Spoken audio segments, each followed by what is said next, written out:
সংসদ সদস্য হিসাবে নির্বাচিত হবেন। আরে আপনারা কথা বন্ধ করেন, আপনারা কথা বন্ধ করেন, সবাই বসে পড়েন, সবাই বসেন বসেন, কেউ দাঁড়াবেন না, সবাই বসেন।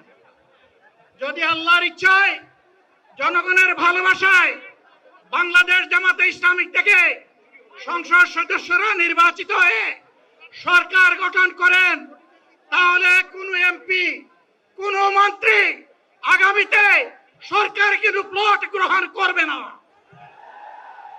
কোন এমপি এবং কোন মন্ত্রী ট্যাক্সবিহীন কোন গাড়ি চড়বে না। কোন এমপি এবং কোন মন্ত্রী তার নিজের হাতে কোনো টাকা চালাচালি করবে না।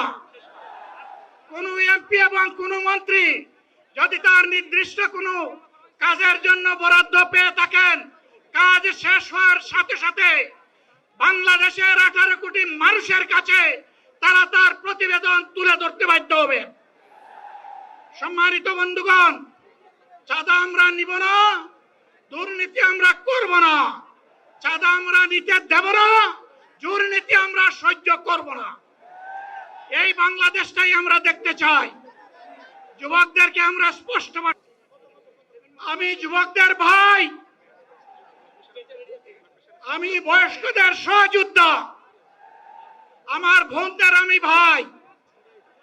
সুতরাং তাদের মুক্তির জন্যই আমি দায়িত্ব নিয়ে আজকে এখানে দাঁড়িয়েছিলাম।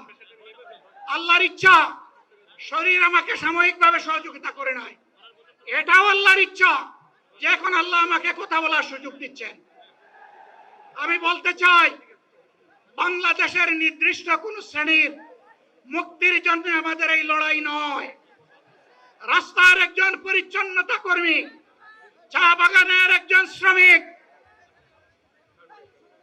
রক্ত পানি করে ঘাম জড়ানো আমার একজন রিক্সা চালক ভাই মাঠে ময়দানে বাংলাদেশের মানুষের মুখে যারা এক মুঠো ভাত তুলে দিতে চায়, আমার সেই কৃষক বন্ধুটি, আমি তাদের হয়ে আজকে এখানে কথা বলতে এসেছি। আমি কোনো অভিজাত শ্রেণীর হয়ে এখানে কথা বলতে আসিনি।